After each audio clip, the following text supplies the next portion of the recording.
pessoas chorar, se emocionam, e ali, naquela emoção, há batismo com o Espírito Santo. Isso é muito interessante, dentro do contexto pentecostal. Mas o ensino, que tem sido muito desprezado em muitos lugares do país, está muito escasso. E hoje as pessoas aceitam todo tipo de coisa justamente por falta de ensinamento. Pessoas pregam como esse ensinamento que entrou no Brasil, que eu nunca aceitei isso, né? Essa tal de doutrina da prosperidade. Isso não existe, isso é uma balela. Isso não existe.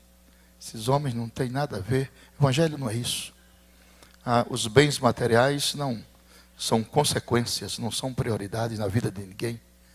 Ele acompanha a tua vida espiritual, corre na paralela, mas o básico, o consonante, o prioritário, o real, o verdadeiro, o que nós buscamos é a nossa vida espiritual, é termos uma vida espiritual em comunhão com Deus, resolvermos as nossas pendências e vivermos em comunhão com Deus. Isso é o importante que nós aprendemos. Eu aprendi isso nos primeiros dias de crente do missionário Samuel Nistro, lá em São Cristóvão. Então, isso aí, bens materiais corre na paralela, vai acontecendo normalmente, mas não é o fundamento de nossa fé. Nós não somos crentes para ser rico materialmente. Isso pode acontecer, ter a riqueza de Abraão, de Isaac, de Jacó, mas não como prioridade. Isso vem como consequência. Então, a falta de ensino leva as pessoas a essas igrejas, a essas coisas, esses programas de televisão, e as pessoas ficam muito impressionadas, e você dorme pobre e amanhece rico. Isso tudo passa. Isso tudo são modismo que passa.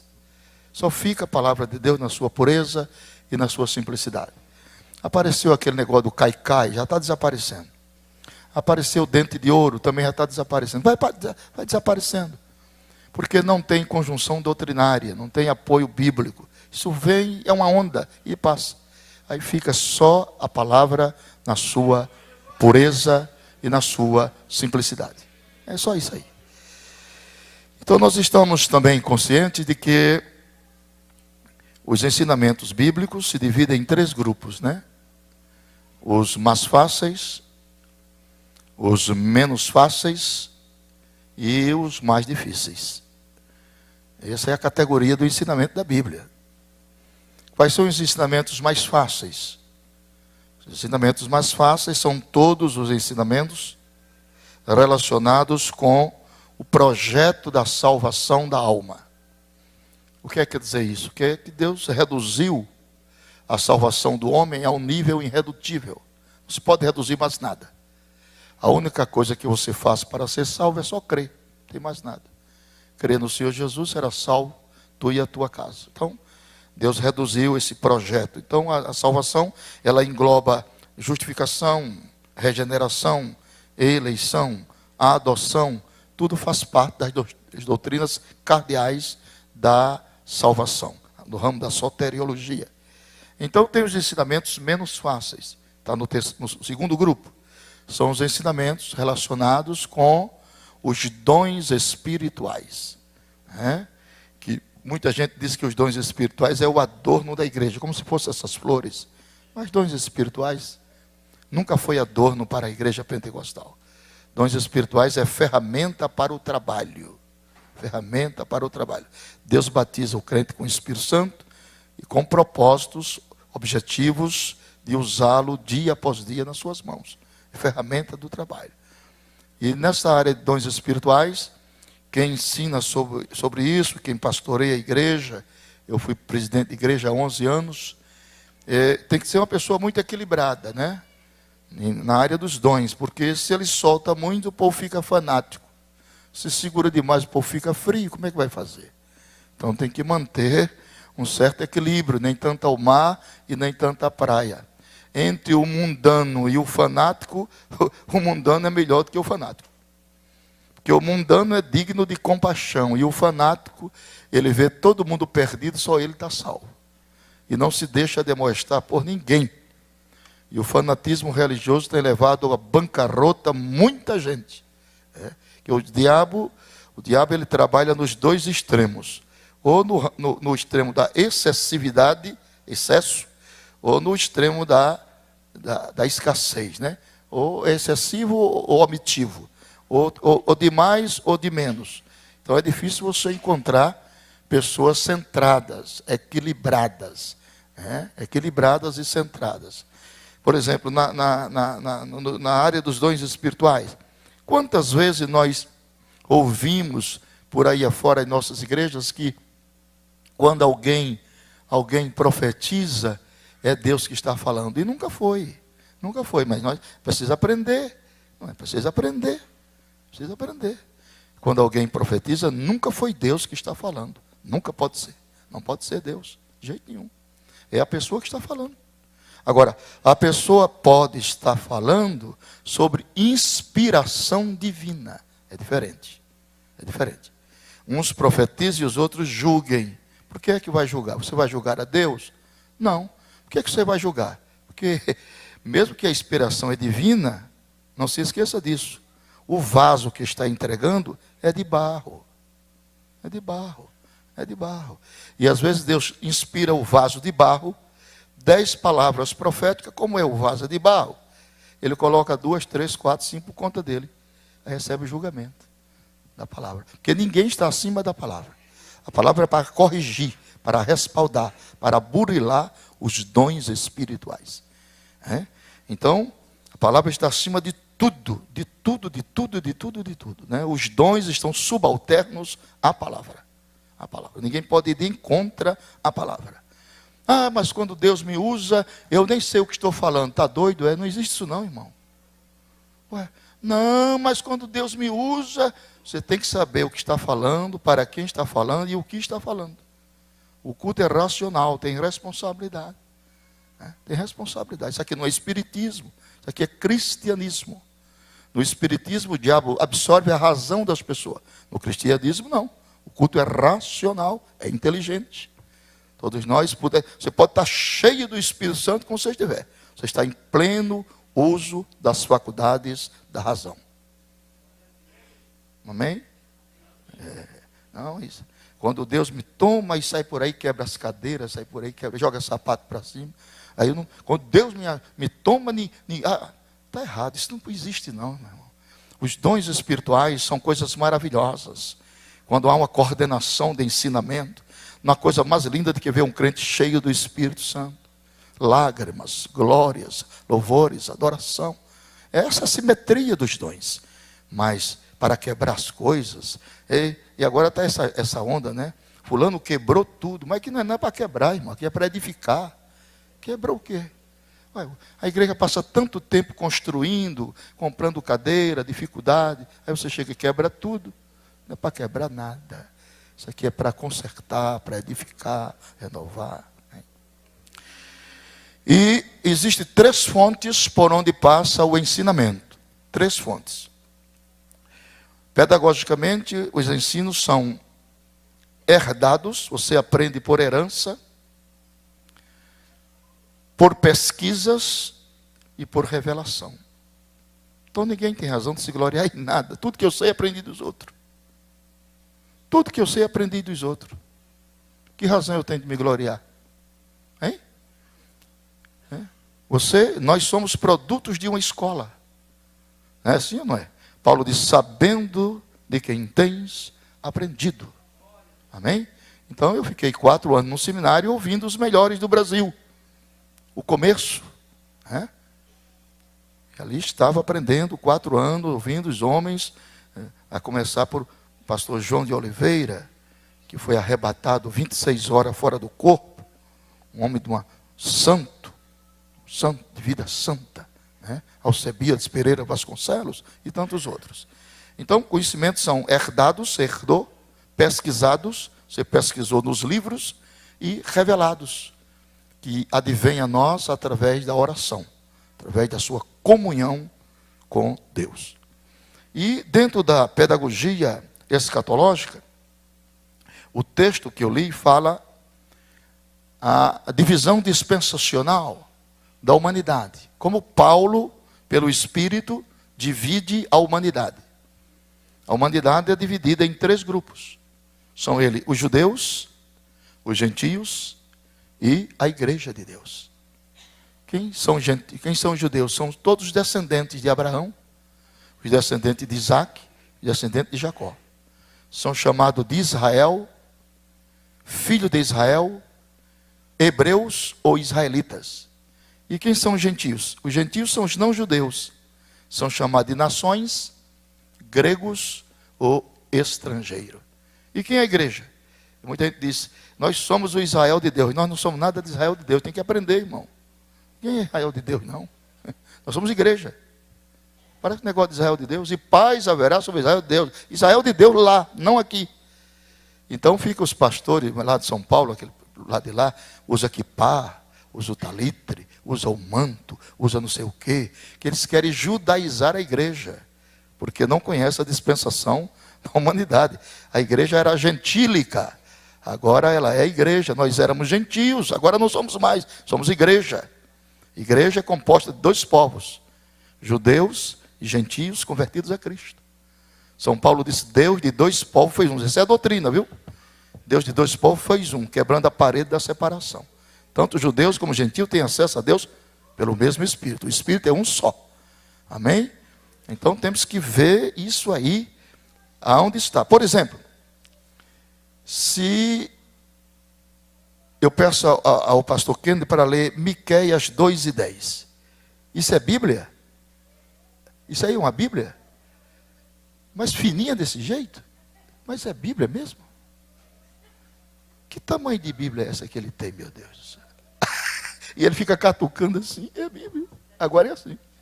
Miqueias 2:10. Leia, meu filho. Levantai-vos e andai, porque não será aqui vosso descanso, por causa da corrupção que destrói. Sim, que destrói.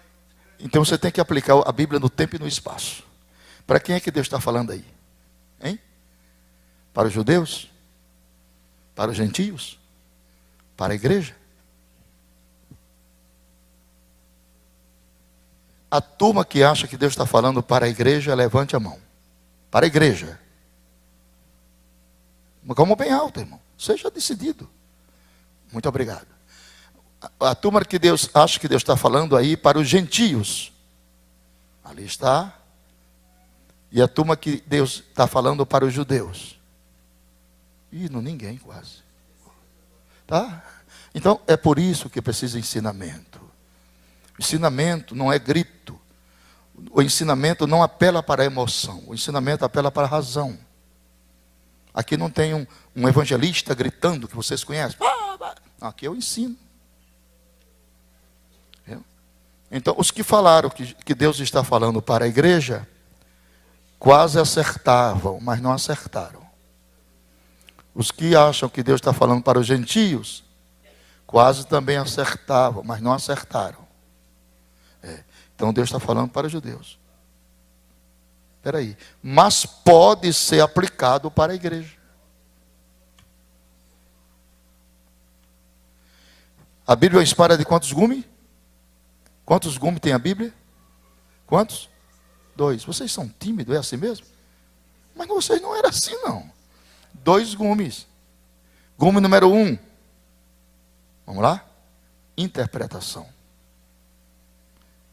Gume número 2. Aplicação. O segredo da aplicação está onde? Na interpretação. Se interpretar errado, aplica errado. É por isso esse número de tantas coisas por aí que você vê. O erro onde está? A interpretação.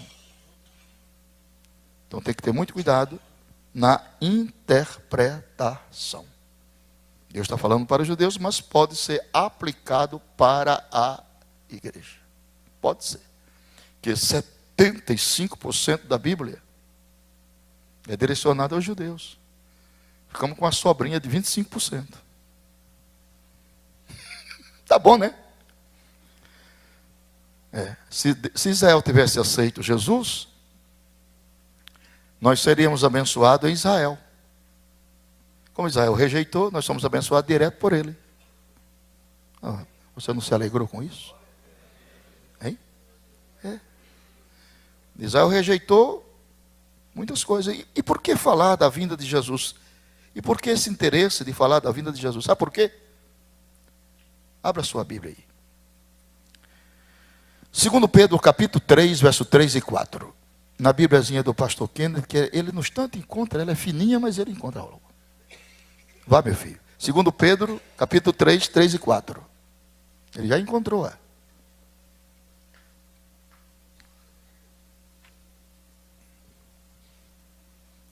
Segundo Pedro 3, 3 e 4. E dizendo, onde está a promessa da sua vinda? Porque desde que os pais dormiram, todas as coisas permanecem como desde o princípio da criação. Meus irmãos, acreditem os senhores e senhoras e pasmem. Pasmem. Olhem para mim. Olhem para o meu nariz. Olhem para o meu rosto. Não tire o olhar de mim. Olhe para cá. Olhe para cá. E não converse com seu irmão. Não converse. Não converse. Olha. Pasmem. Já existe muita gente em nossas igrejas. Eu vou mais além. Inclusive pastores. É forte essa, né? Que não acreditam mais na vinda de Cristo. Eu não vi nenhuma reação de vocês.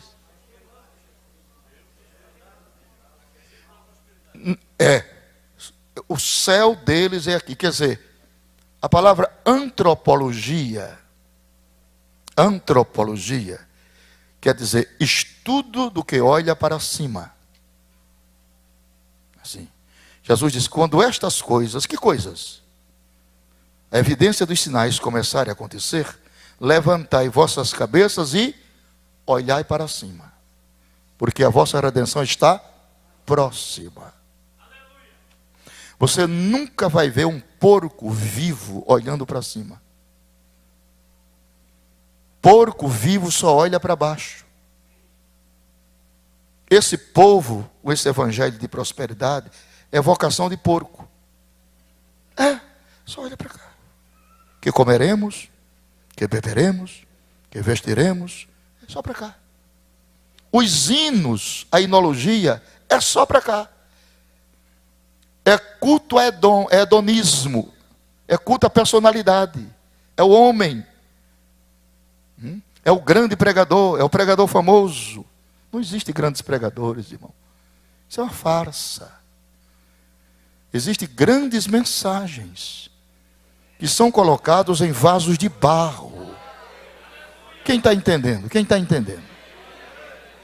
São Paulo disse, temos este tesouro, vamos para a Bíblia, em vaso de barro, para que a glória seja de Deus e não do homem. Não adianta querer roubar esta glória. Essa glória é imérita, é de Deus.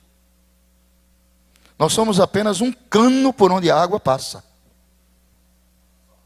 E se o cano estiver enferrujado, não tem problema. O compromisso não é com o cano, é com a água.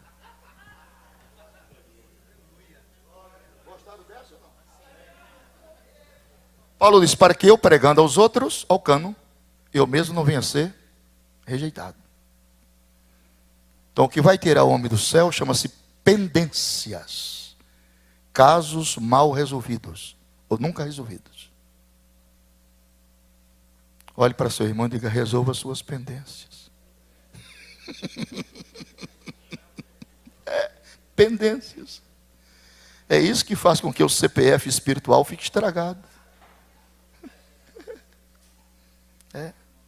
Então, meus irmãos, aqui em São Paulo, um pastor da Assembleia de Deus me abordou e disse, pastor Napoleão, o senhor está pregando ainda sobre a vinda de Jesus? Estou, agora que é mais forte. Esse rapaz não prega não, Jesus não vem não, irmão. Da Assembleia, né? Não, para ele não vem, para ele vem o juízo, o anticristo, o reino do anticristo, mas para nós, Jesus vai voltar a qualquer momento. O pastor Marcos foi meu auxiliar, meu cooperador, meu pastor auxiliar lá. Assumi um campo, presidi um campo. Para mais nunca, eu não quero ser pastor de igreja mais, não aguento não, é muito pesado. E aí assumi um campo lá, fiquei 3 anos pastoreando esse campo. Mas um pastor 18 anos de pastor, irmão Vânia, 18 anos, secretário da convenção. Me entregou o campo e virou muçulmano. Está lá. Abriu a primeira mesquita muçulmana e João Pessoa está lá com aquele negócio, aquele barrete de coisa. E a mulher dele também. Nós estamos perto do fim. Essa geração que está sentada nessas cadeiras é a geração que não entrará num caixão para ser sepultada. Não entendeu? Eu vou repetir. Esta geração que está sentada nessas cadeiras, nesse santuário, é a geração que não provará a morte física, mas serão transformados e arrebatados para encontrar Jesus nos ares.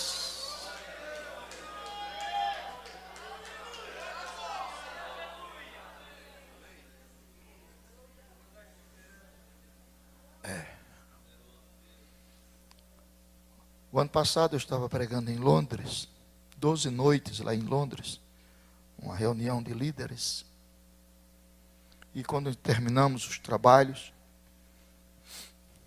saiu na estampa do jornal londrino que 5 países da Europa já não estão mais aceitando no seu quadro aeronáutico 2 comandantes de avião crente. Aquele fez, já entendeu. Eu estou falando aos ouvidos, você está entendendo? Não aceitam mais, porque na cabine de um Boeing viaja 2 homens, né? O comandante e o subcomandante. Então agora eles fazem uma triagem. Se os 2 for crente, não pode, tem que trocar. Tem que ser um crente e um descrente, que estão prevendo que algo vai acontecer e ninguém vai segurar. O arrebatamento da igreja é o caso mais, da Bíblia para mim é o ponto mais culminante, mais indelével, mais brioso, mais digno, mais apoteótico. Viu? Ele é a coroa da esperança da igreja. É o arrebatamento. Mesmo não constando essa palavra nos originais, né? Essa palavra não consta nos originais. Nem hebraico, nem grego. Arrebatamento é uma palavra latina, que significa tirar com muita força de um lugar para outro. Então tem coisas que eu aceito por fé. Eu aceito. Mas eu não as entendo por razão. Eu estudo esse assunto há 48 anos. E estou cobrindo, fazendo um Mobral ainda em cima dele. Um Mobralzinho. Mobral. Como é que você entende a ressurreição dos mortos? Eu não entendo. Me ajude aí. Daqueles irmãos que morreram nos mares, que foram triturados por tubarões famintos. O Oceano Pacífico, ele tem 11 mil metros de profundidade. É o oceano mais profundo da Terra. Morreram crentes, submergiram nas profundezas, lá nos pântanos. Você lembra do Titanic, no Atlântico? 1.800 e tantas pessoas, das quais 318 eram cristãos, verdadeiro. Aquela mesma orquestra que estava tocando o baile, voltou para tocar o hino 187. Mais perto quero estar, meu Deus, de ti. E o navio submergindo e eles cantando. Aleluia. Levante as suas mãos que eu estou sentindo a presença de Deus. Oriquece anda labassuri. Doricande laocere bachorias. Aleluia. No nosso estudo não vamos ter esses momentos espirituais, agradáveis. Senão ele se torna muito pedagógico, ele se torna muito cansativo. Tem que ter uma pitadinha de espiritualidade. Então eles morreram ali e foram triturados por aqueles tubarões lixas, né? O interessante é que Deus não perde o controle da identidade dos indivíduos. Desapareceram, sumiram para mim. racionalmente, inteligentemente, para mim não existe. Inexistente. Onde vou encontrar nos recôncavos dos oceanos? Hein? Nas profundezas dos mares. Mas quando a trombeta tocar, Deus dá forma ao corpo. E a Bíblia diz: e o mar dará os seus mortos que nele haviam. Aleluia. Grande é o poder de Deus. Esses assuntos, essa doutrina, esse ensinamento, tem que voltar às nossas igrejas, para não sermos desenfreadamente tão materialistas, e ocuparmos as nossas mentes com essa sensibilidade auditiva da volta de Cristo. Aí seremos melhores crentes, seremos mais fraternos, mais amáveis, mais corteses, mais sensíveis, mais cordatos. Viu? Este assunto, vespertinamente, ele desperta-nos para mover a nossa alma a um sentimento de Cristo.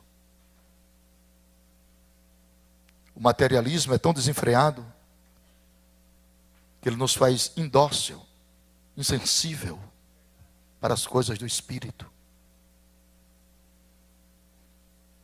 E até o tratamento muda, não é mais tratamento de irmãos, de amigos, é tratamento de pessoas e pessoas, simplesmente. Nós temos uma divisa diferente do mundo pagão. Nós somos irmãos pelo laço do Calvário. Ninguém pode quebrar isso. Ninguém pode nos dividir nem nos separar. Ninguém tem direito de dividir o corpo de Cristo. Aleluia. Aleluia. Termo escatologia vem de escatos, últimos, e de logo, tratado, estudo das últimas coisas. É o assunto em eminência. A Bíblia Sagrada, está na nossa apostila, ela usa expressões como últimos dias,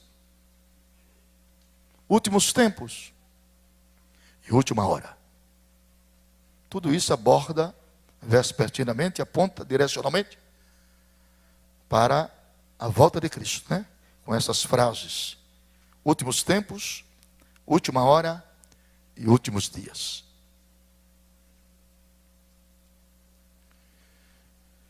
Eu creio que eu vou soltar uma bomba aqui agora.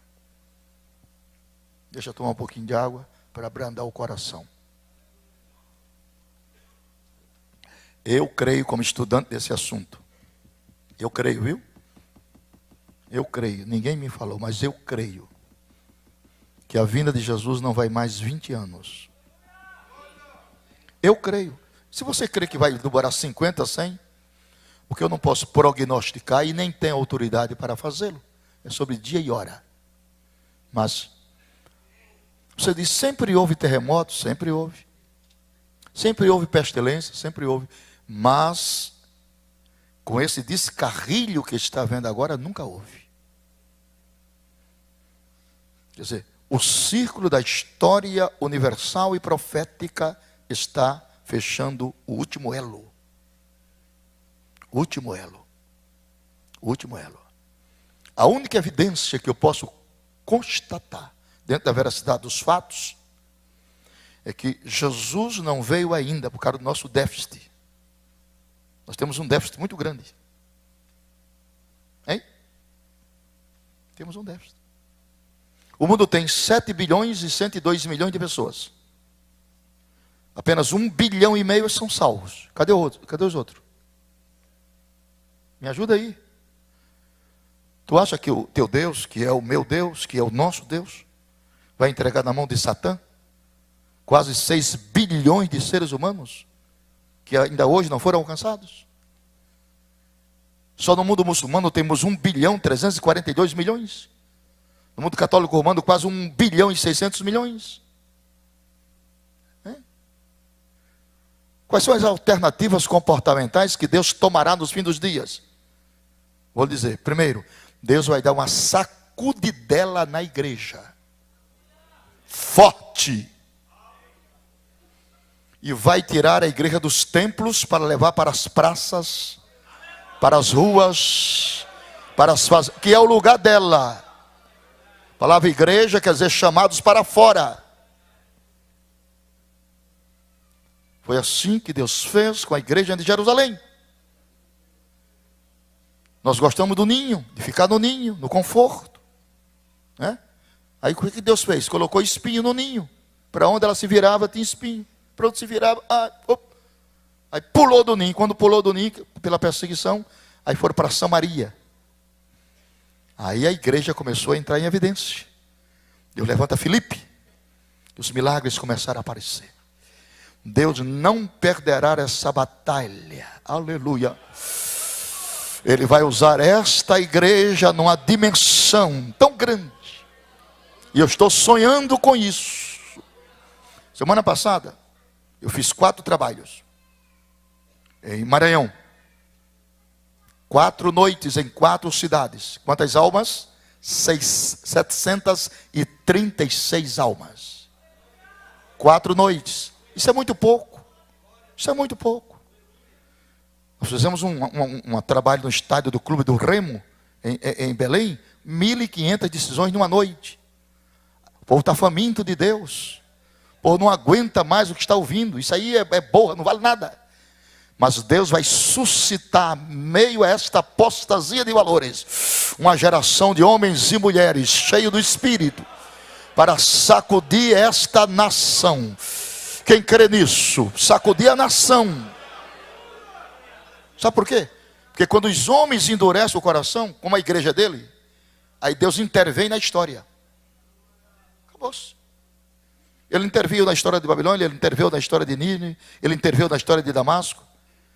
Ele intervém na história, porque a história é dele. A história é dele.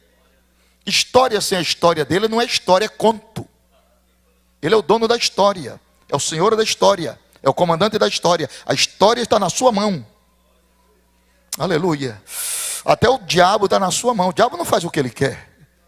Ele só faz se Deus permitir. Aleluia. Ele resolveu que o diabo não toca em você, não vai tocar até Jesus voltar. Glória a ti, Senhor. Glória a ti, Senhor. Muito bonito essa palavra. Glória a ti, Senhor. Foi a primeira palavra que eu ouvi quando eu me converti. Do barbeiro. Quando ele disse, você quer ser crente? Eu quero. Ele disse, glória a ti, Senhor. Eu me lembrei. Aleluia. Levante as 2 mãos para deixar esse ambiente bem espiritual. Se você tem motivações para adorar ao seu Deus. Se você tem razão para glorificar a Deus da sua esperança. Se você acredita na iminente volta de Cristo. Se seu coração clama pelo Deus vivo, verdadeiro, imutável, imbatível, insubstituível, inquestionável, dono da história. Aleluia. Aleluia.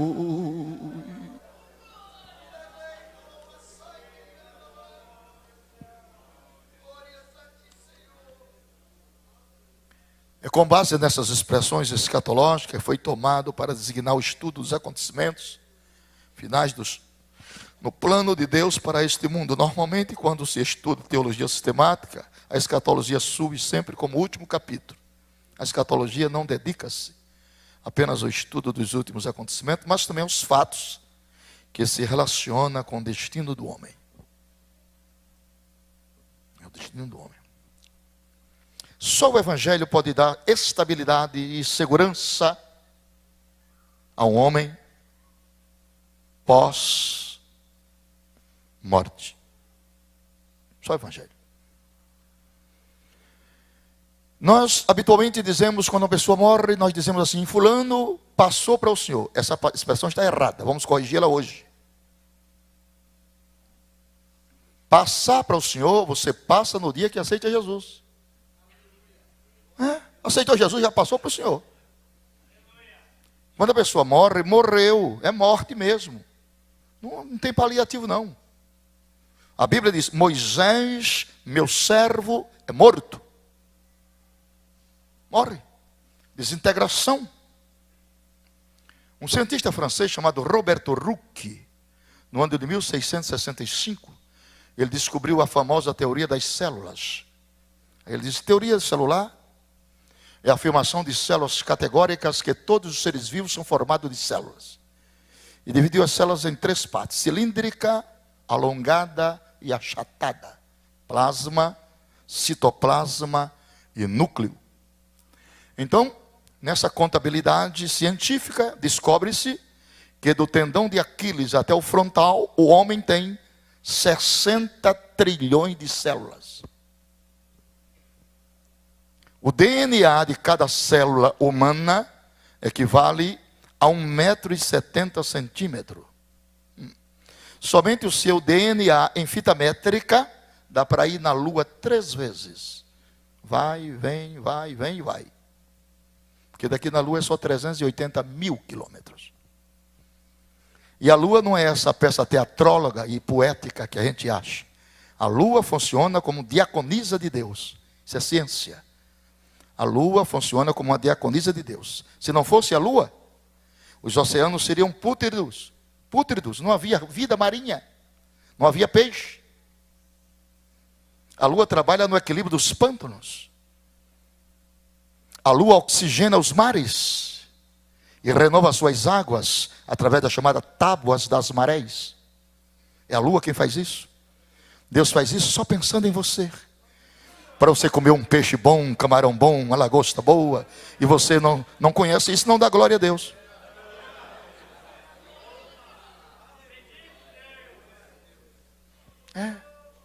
Aquela tainha ovada que eu comi hoje. É porque há esse equilíbrio. E a Lua tem essa função precípua de oxigenar os mares. Tudo que Deus faz é pensando em você. Deus só pensa em você. Deus só pensa em você. 24 horas Ele pensa em você. Aleluia. Quem agradece a Ele por isso? Os cuidados. É interessante que eu estava no Rio Grande do Sul há mais ou menos 1 ano e 2 meses. Recebi uma revelação. Eu fiquei 30 horas sem querer comer. Fiquei com o Senhor. 30 horas. Não mata ninguém. Fiquei no quarto ali, não quis. Fiquei ali. Quando eu cansava de orar, lia, deitava, voltava. Assim. Com o Senhor, porta trancada. Porque eu queria saber o que estava escrito nos selos de Apocalipse 5. É um direito meu de exigir do meu Pai alguns segredos. Revela-me. Não é o selo de Apocalipse 6. É o selo de Apocalipse 5. Os selos de Apocalipse 6 são os selos dos juízos. Mas o selo de Apocalipse 5 não tem nada a ver com juízo. Ali é o plano teórico da redenção da humanidade. E Deus me revelou. Cada selo que abria estava o projeto salvífico de Deus. Aleluia. Tua salvação foi projetada. Aleluia. Ela não nasceu por acaso. Ela foi projetada, pensada, analisada, sancionada, direcionada. E a Bíblia diz: o preço de uma alma é caríssimo. Superlativo, absoluto, sintético. O preço de uma alma é caríssimo. Um irmão não pode remir ao outro. Do contrário, todos os seus recursos se esgotariam. Olha que coisa linda. Deus entra no seu gabinete e traça o perfil da nossa redenção. Aleluia. Porque aquelas 5 portas primeiras foram fechadas. Inocência, consciência, governo humano, patriarca e a lei. Aí Deus agora entra no seu gabinete para tratar um projeto e sancionar o projeto da nossa salvação. Foi muito lindo isso. Aí vai se abrindo os selos. Quando abre o primeiro selo, diz o que estava escrito lá. O Espírito Santo me revelou, conhecimento revelado. Ninguém nunca me ensinou isso. Eu não vou falar não com vocês não. Falo? Então falo. Quando abre o primeiro selo, estava escrito assim: o meu filho nasceria de uma virgem. Ó. Isso é um choque na ciência. Isso é um choque na ciência. Isso é uma tapa na cara do diabo. Ninguém nasce de virgem.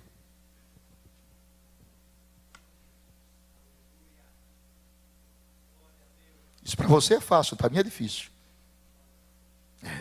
Porque para que eu nascesse, para que você nascesse, o ímen de minha mãe e da tua mãe foi rompido de fora para dentro. Para que Jesus nascesse, o ímen de Maria foi rompido de dentro para fora. Você não tá, isso para você é tão fácil, né? Isso chama-se mistério da encarnação do verbo. Há 2 mistérios na Bíblia, que pastor nenhum sabe. Encarnação e piedade. Aleluia. O mistério da piedade é o mistério da trindade. O homem não é uma trindade, o homem é uma triunidade. Aleluia. Espírito, alma e corpo. O corpo é a bainha da alma. A alma é a sala de gravação do espírito. O espírito é o elemento que tem contato com Deus. Você não dá glória a Deus, pecou. Eu vou dar glória a Deus no seu lugar. Glória a Deus, que é para você não pecar. Então, projeto da salvação. Ali está todo o plano salvador de Deus. Todo o plano. Porque antes de Jesus se humanizar, ele já existia. Ué. Provérbios 8, 22, como é que diz lá? Se está decorado. No princípio o Senhor me possuía. Antes das suas obras mais antigas. Quando ele construía os cosmos, ali estava eu. Eu era seu aluno e seu engenheiro, e com ele folgava na sua delícia. Quem era ele? Mas Deus nunca foi visto por ninguém, mas se revelou. Como? Teofanicamente. Né? Gênesis 18. Quantos anjos apareceram a Abraão? 3. Quantos foram para Sodoma? 2. Quantos ficaram? 1. E aquele que ficou? Abraão adorou. Ofereceu uma novilha. Anjo não recebe adoração. Aquele recebia. Quem era ele? O nome de Deus estava nele. Ele deixa Abraão e encontra com Jacó. Fizeram um culto a noite toda. Quando terminou, a alva apareceu. Jacó disse, o anjo do Senhor disse, terminou o culto. Ele disse, terminou para o Senhor, para mim não. Só te deixo depois que tu me abençoares. E a Bíblia diz, e o anjo tocou no nervo da juntura da coxa, nas imediações do tendão de Aquiles. Jacó saiu manquejando com o nome trocado. Tu não és mais Jacó, enganador, suplantador, indeciso. Porque como príncipe lutastes com Deus e prevalecestes. Agora és Israel, imbatível. Israel venceu a batalha de Yom Kippur em 67, tocando lata de 20. Eles não entenderam não, eu tenho que repetir.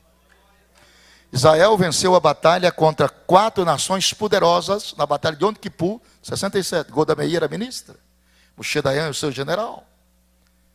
Como o exército de Israel era pequeno para aquelas nações, Egito, Líbano,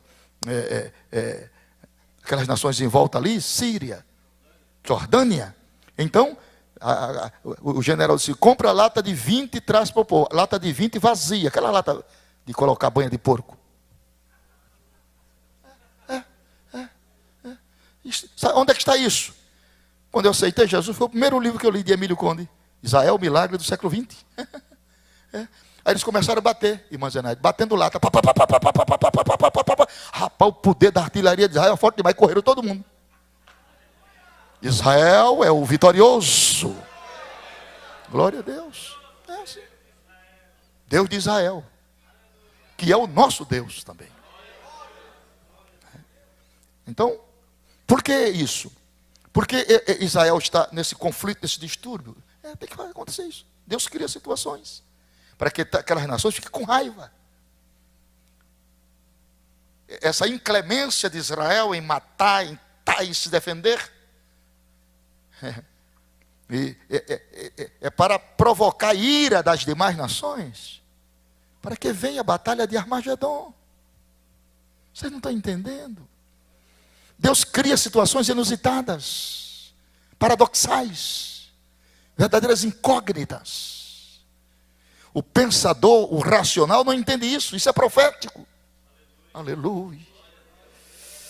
Vem cá. Escuta, olha para mim para você aprender. A não ser que você seja sabichão demais. Como é que Deus pega 3 milhões de pessoas e coloca no deserto? Está errado. À luz da minha razão, está muito errado. Se Deus tivesse conselheiro, eu ia dar um conselho a ele. Porque no deserto, só alguns vertebrados conseguem viver. Calango que come areia. O ser humano não come areia. Não, tira do Egito e põe no deserto. Para que no deserto? Se deserto não tem supermercado. Se deserto não tem loja de tecidos. Hein? Só que quando Deus chama, Deus cuida. É muito complexo isso. Quer dizer, nós somos 70% líquido. Como é que nós sobrevivemos no deserto a 56, 60 graus? Deus sabe disso. O que é que Deus faz? Chama para o deserto e instala um aparelho de ar-condicionado. Olhe para seu irmão e diga: por que você está calado? Não dá um glória a Deus. Mete uma nuvem em cima deles, né? Mete uma nuvem e lhe dá uma lei. Olha a lei dele: não ande na frente da nuvem, nem ande atrás da nuvem, ande debaixo. Nada pode te afastar da presença de Deus. A nuvem está aqui. Permaneça debaixo da obediência ao Senhor. Aí chove maná. Chove maná. Chove maná. Chovia todo dia maná. Como Deus conhece a minha composição química e orgânica, tu acha que Deus ia mandar uma balela? Deus ia mandar um maná sem nenhum contingente de suficiência para a sobrevivência? Deus colocou no maná aminoácido, proteínas, peptonas, amilases, amido, vitamina A, B, C, D, E. Deus colocou no maná. E a Bíblia diz que o maná era tão forte que só podia colher um por pessoa. E não podia guardar para o outro dia porque apodrecia. Ali estava a textualidade analítica e profética da oração do pão nosso de cada dia. O de hoje Deus já me deu e já lhe deu. O de amanhã já está garantido na mão do Senhor.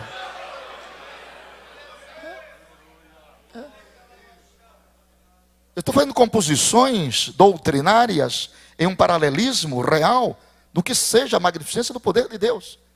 Não sei se você está me entendendo. São entrelinhas do estudo e que o pregador ou o ensinador tem que obedecer para não ficar dogmático.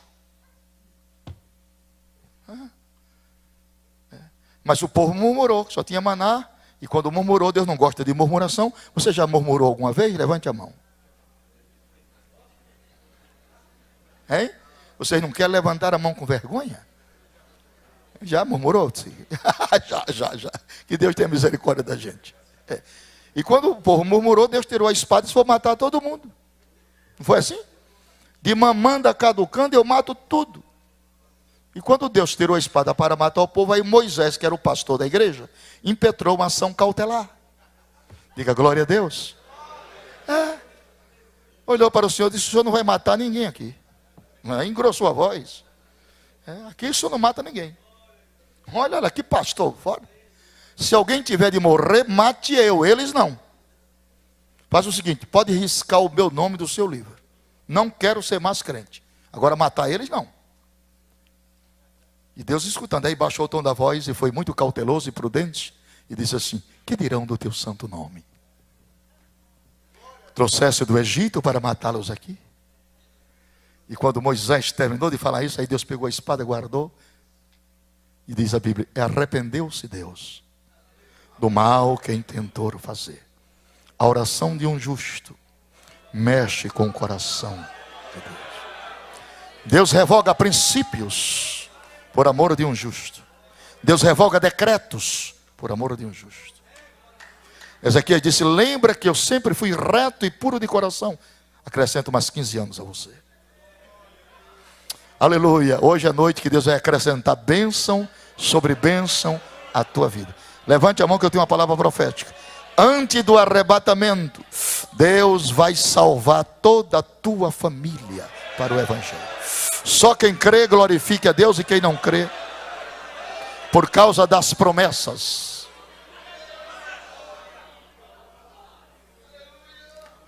Ninguém sobrevive sem água.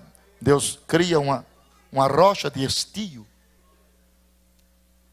E segundo pesquisa do Alto Comando de Oficiais Generais americano, era 1.500 toneladas de alimento por dia. Tinha que ter todo dia 1.500 toneladas. E todo dia tinha. Eu nunca vi na história de análise e conjunção de valores oceano produzir frango. Oceano só produz crustáceos e peixe. Eu estou mentindo. Me ajuda aí, irmão. Oceano só produz crustáceos e peixe. Frango não. Frango é a terra, não os mares. Deus sopra no mar e uma nuvem de codornas. Heródoto, Eusébio de Cesareia e Filo, os mais 3 maiores historiadores credibilizados, diz o seguinte: e naquele dia caiu em Israel 180 quilômetros de frango, por 3,80 metros de altura. E Deus disse: coma a carne até sair pelo buraco do nariz. Olhe para seu irmão e diga: será ano de fartura na sua e na minha vida, na nossa despensa, na nossa casa, na nossa família. Gozaremos fartura de saúde, de alegria, de paz, de amor, de prosperidade, de felicidade, de comunhão com Deus.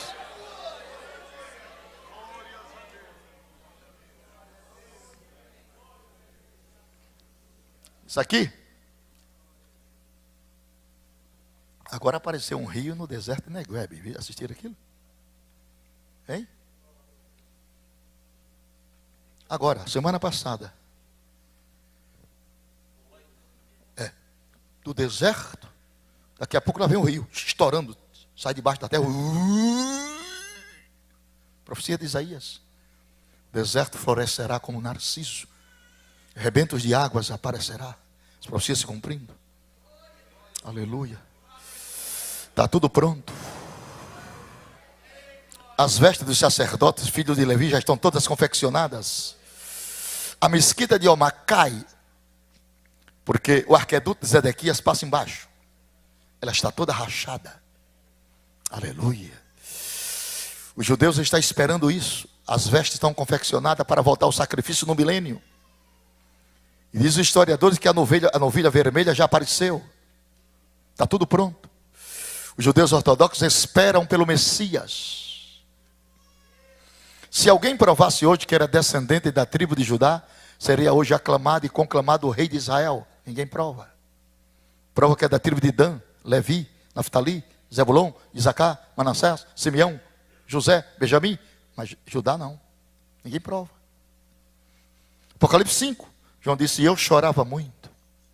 Nem no céu, nem na terra, ninguém foi achado digno de abrir o livro, desatar os selos. E o Senhor disse: não chores mais, está aqui o leão da tribo de Judá, rei de Davi, que venceu para rasgar os livros, abrir os livros e os selos e sair vitorioso. Então nós estamos na iminente volta de Jesus Cristo. Já estou vendo pelos olhos da fé toda a cidade de Criciúma, toda, e região, cheia de roupa de crente e calçado. Vai ficar tudo na rua. Vai, como testemunho. As praças, supermercados, faculdades, escolas, parques, igrejas, todo lugar. Sapatos e calçado de crente aos montões. Bolsas, Bíblia, vai ficar. Como testemunho que houve o arrebatamento da igreja. Paulo chama isso num abrir e fechar de olhos. Mas no grego clássico atualizado, não fala abrir e fechar, fala abrir e piscar de olhos. É mais rápido do que o fechar. É o pisco. 3 milésimos do segundo. Dar-se ao arrebatamento. Aleluia. Então nós estamos vivendo esta hora undécima, esta hora final, esses últimos dias. Por isso que eu enfatizo, muito de vocês não provarão a morte física. As mortuárias de Criciúma não venderão caixão para muitos crentes que estão aqui. Muitos crentes que estão aqui. Aleluia, aleluia. Quem crê nisso?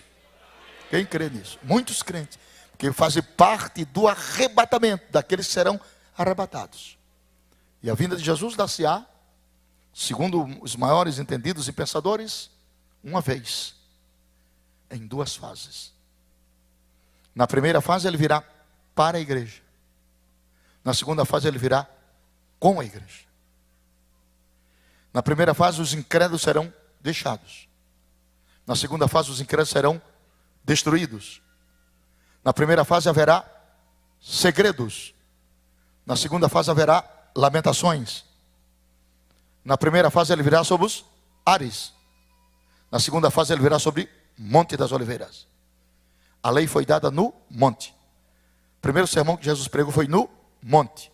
Ele foi crucificado no monte. Ele subiu ao céu do monte. Ele voltará em glória sobre o monte. E Deus já mostrou isso a Salomão. Cantares 2 diz assim: esta é a voz do meu amado. Ei-lo aí que já vem pulando sobre os montes, saltando sobre os outeiros. O meu amado é semelhante ao gamo, ao filho do veado. Ele aí reluzindo pelas grades. Ele diz: levanta, amada minha, formosa minha, e vem. Porque eis que passou o inverno. A chuva cessou e se foi. Aparecem as flores na terra. O tempo de cantar chegou. E a voz do Espírito Santo ouve-se em nossa terra. Então nós estamos a um passo do arrebatamento. Quem tem certeza, se a trombeta tocar agora, sobe, levante a mão e dê glória a Deus mais afinado da sua vida.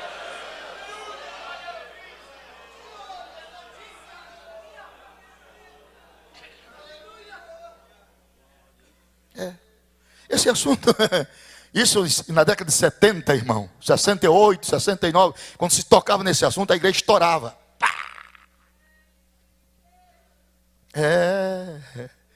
Muita gente ainda fica com aquela interrogação, será?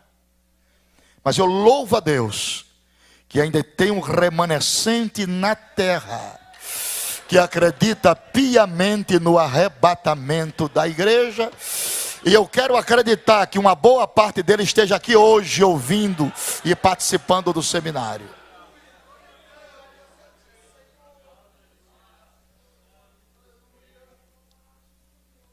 Claro que dentro desse contexto apareceram por aí uma escatologia sensacionalista, né? Para desacreditar a palavra de Deus. Apareceu uma escatologia sensacionalista, mas isso não tira o brilho da escatologia verdadeira. Porque desde que dia é dia e noite é noite, sempre houve falsos e sempre existiu o verdadeiro. Está ouvindo, meu irmão? Nunca despreze os verdadeiros por causa dos falsos. Existe a escatologia verdadeira, é essa que eu estou te ensinando aqui. Essa é a verdadeira. O arrebatamento não é um conto, não é um mito, é uma realidade fundamentada nas Escrituras, com 2.879 alusões, das quais 318 estão no Novo Testamento. Então Jesus está voltando mesmo, e muita gente ainda dorme o sono da indolência. Os hinos que nós estamos ouvindo hoje não tem nada a ver com a volta de Cristo. Aboliram o Calvário e aboliram a doutrina do arrebatamento. São os dois esteios que dão sustentabilidade e crença ao Evangelho. Aleluia. Não existe salvação sem Calvário. E não existe esperança resoluta sem o arrebatamento. Paulo disse: se esperarmos a Cristo só nesta vida, somos os mais miseráveis entre os homens. Jesus está voltando. Só quem crê, levante as duas mãos. Eu lhe dou 1 minuto para você glorificar a Deus por esta palavra, se assim você achar por bem. Abra a boca que Deus lhe deu e diga: obrigado, Jesus, porque eu ainda creio. Ainda estou naquilo que eu aprendi no início da minha fé. Aleluia. A apostasia não removeu os meus marcos. Aleluia. O desamor não abateu a minha fé. O pecado dos homens não aniquilou a minha esperança. Eu continuo esperando a volta de Cristo para esta noite.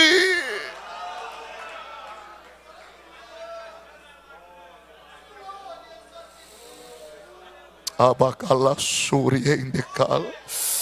Estenda suas mãos para a frente, ó Deus. Eu quero que tu renove a esperança dos teus filhos esta noite. Tira eles desta cegueira espiritual, deste materialismo anacrônico doentio, e leva este povo agora à sensibilidade do teu Espírito, para que se desperte em tempo hábil para receber Jesus, num abrir e piscar de olhos ao som da última trombeta. Prepara a tua igreja para o maior acontecimento da história. Alebadarabas. Coloque as suas mãos sobre a cabeça do seu irmão que está próximo a você e ministre na vida dele e na família dele a bênção da volta de Cristo. Aleluia! O renovo da nossa esperança, o gozo da nossa fé, a visão profética dos últimos dias. Aleluia! Aleluia.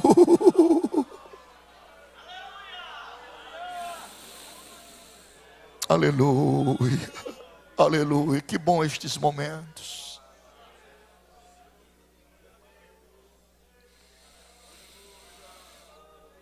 Aleluia.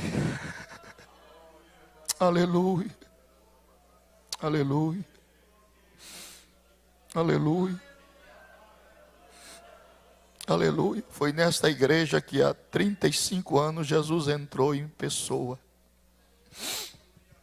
Foi aqui que ele entrou. Aqui. Isso aqui era um assoalho de madeira. E ele entrou aqui dentro. E não saiu não. Ele continua aqui neste santuário. Aleluia.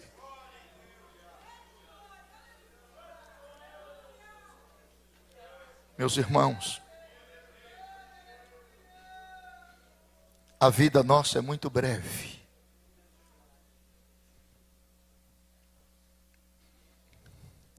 Eu quero que você se disponha de toda mágoa, todo rancor contra o próximo. Quero que você se disponha de todo ódio, todo orgulho, toda ostentação. Porque nem eu nem você temos inimigos visíveis. Todos os nossos inimigos são invisíveis, porém reais. Estou falando para a gente espiritual, dentro do mundo espiritual.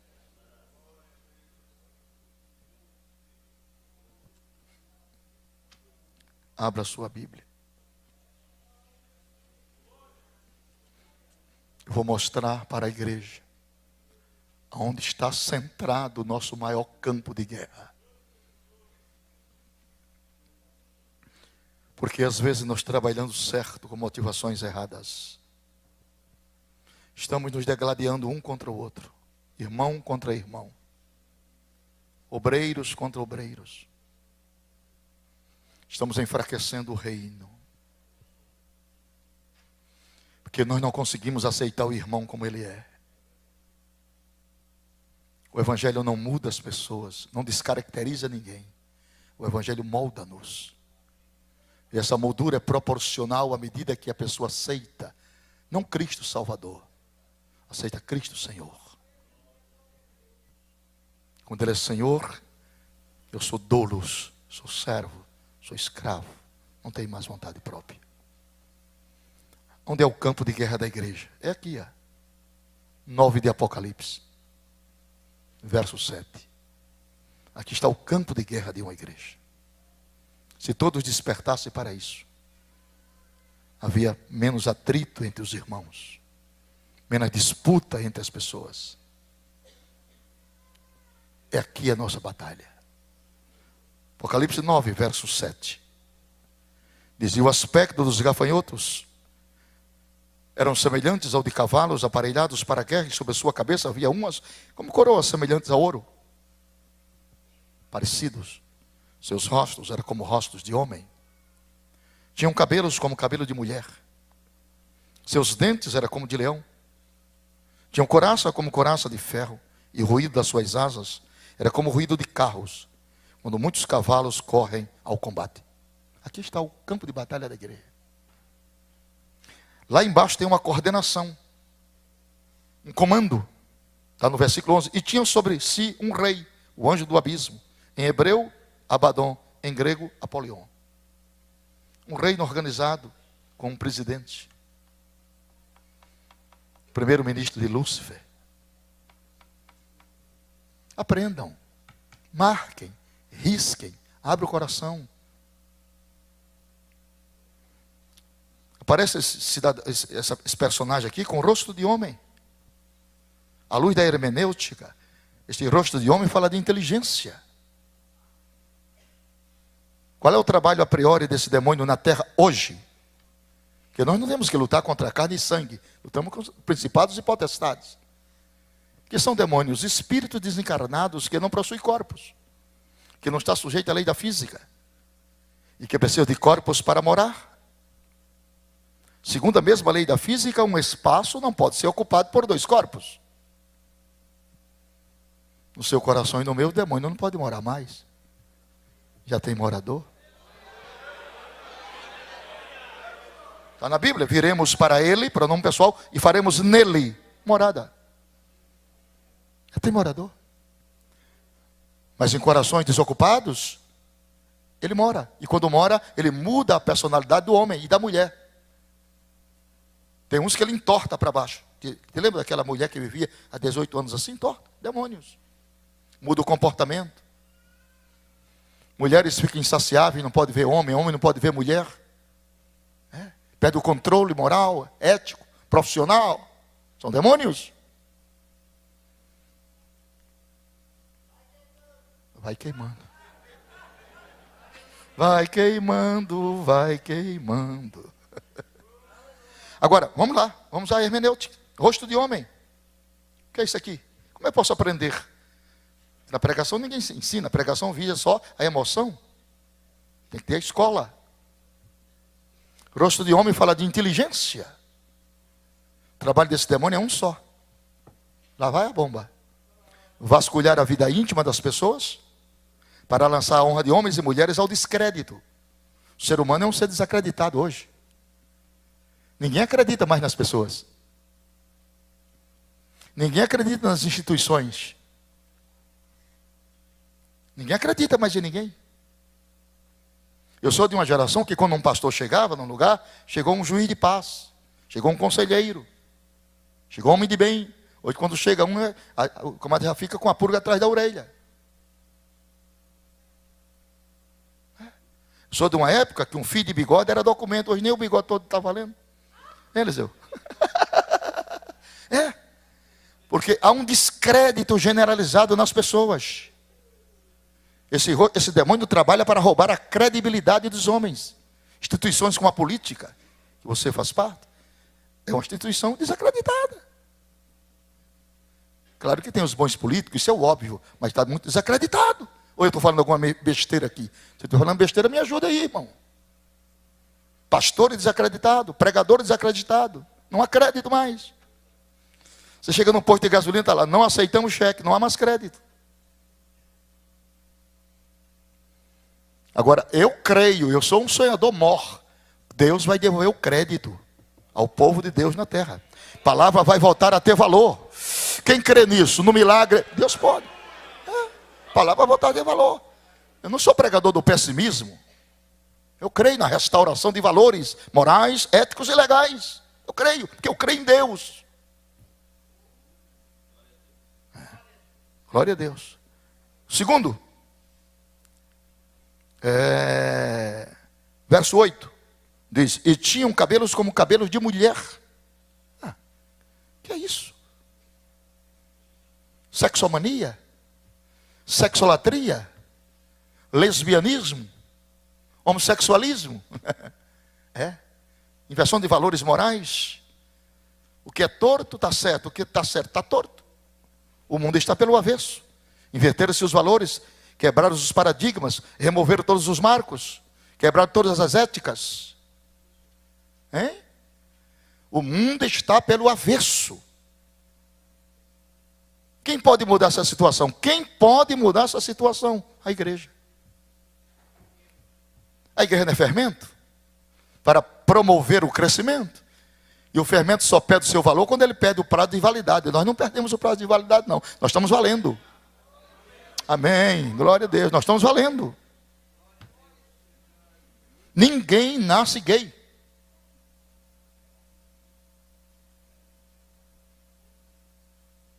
Ninguém nasce homossexual. Isso não é paródia. Isso é verdade. Deus não errou na fórmula. O que está em jogo aqui é a moral do Evangelho. Deus criou macho e fêmea, homem e mulher, Adão e Eva. Aleluia. Você não dá glória a Deus com medo, né, das consequências. Deixa eu cair nas minhas costas. Ué, eu estou falando, sou responsável. Pode cortar minha cabeça, Deus não errou na fórmula. É homem e mulher. Levante a mão se você acredita também na Bíblia. E para crer na Bíblia tem que se insurgir contra o princípio da sociedade. Deus amou o mundo, não o sistema. Deus amou o mundo, não o sistema. Glória a Deus, digo eu. Olhe para seu irmão e diga para ele: se você não der glória a Jesus, eu saio de perto de tu.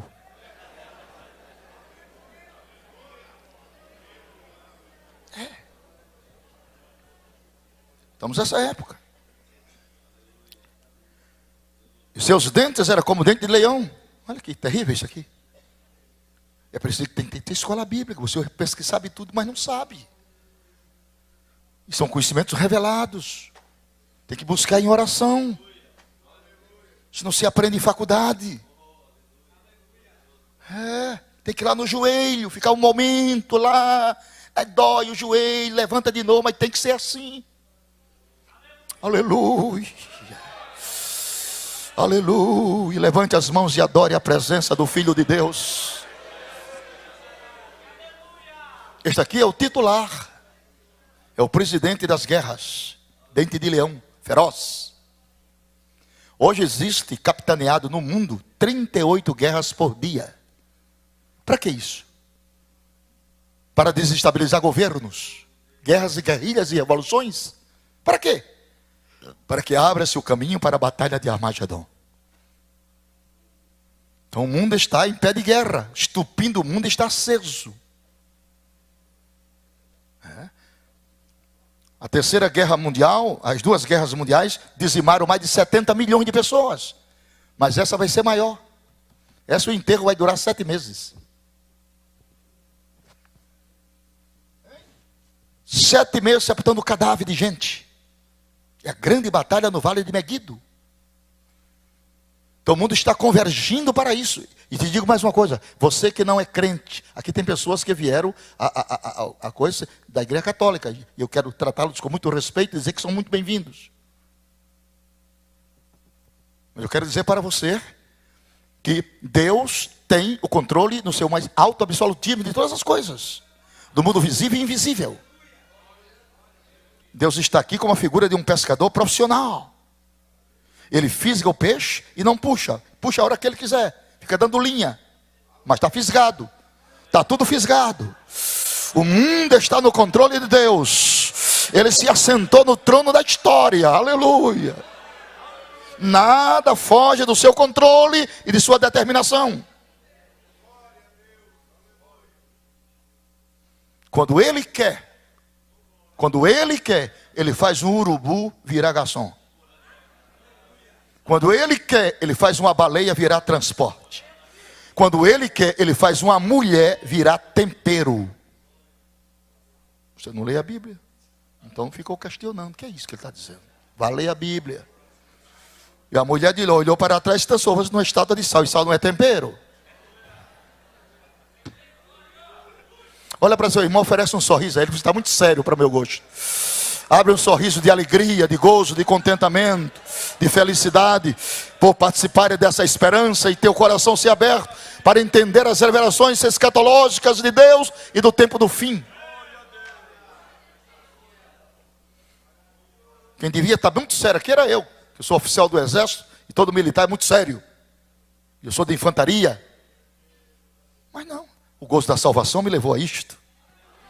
Eu sinto a presença de Deus na alma. Aleluia. Quem está sentindo comigo esta presença? Tem uns 4 minutos para terminar. O pior está vindo agora. Versículo de número 9. E tinha um coraça como coraça de ferro. Quem é esse? Eu tenho o rosto de homem, eu tenho o cabelo de mulher, eu tenho o dente de leão e tenho coraça de ferro. Hã? Quem é? Aqui ninguém manda a banca dele não, meu irmão. Isso aqui é o pior de todos. É o chefe do tráfico de drogas. O diabo faz isso para que não haja mais uma geração de pastores e pregadores, matando a juventude nas drogas, na maldita cocaína, álcool. Aleluia. O governo Alckmin está lá até hoje na pendência para resolver o problema. Não resolve nunca. Isso é um problema estritamente espiritual. Só quem pode resolver esse problema é Deus através da igreja. Quem crê assim, diga glória a Deus. Porque drogas são demônios, e demônio não sai nem com comprimido e nem com nenhuma outra coisa, só sai com jejum e oração.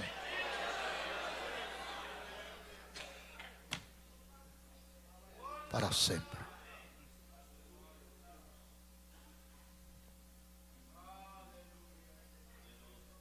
A vida é muito breve, é como uma sombra. Está tudo aqui. Lançadeira de tecelão. Esse curso aqui é 3 anos. Lançadeira de tecelão, correio, vapor, sombra que declina, choça de um pastor, sono, erva, neblina. E amanhã nós vamos trazer aqui as verdades sobre a morte física, a morte espiritual e a morte eterna e o estado intermediário. Justos e injustos. Se prepare, amanhã será melhor do que hoje. Quem gostou, levante as suas mãos que eu quero ver. Vamos ficar de pé para agradecer ao Senhor.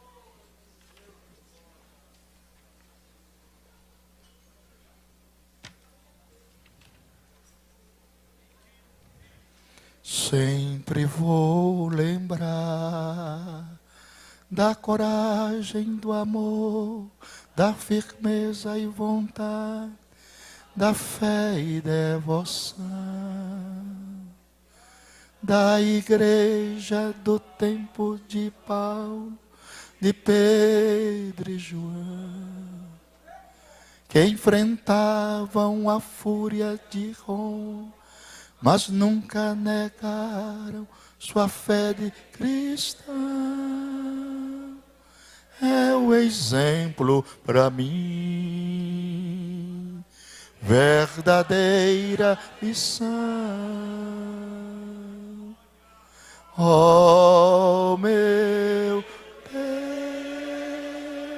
Deus, reaviva sua igreja e nós. A chama arder neste povo, como foram os primeiros cristãos.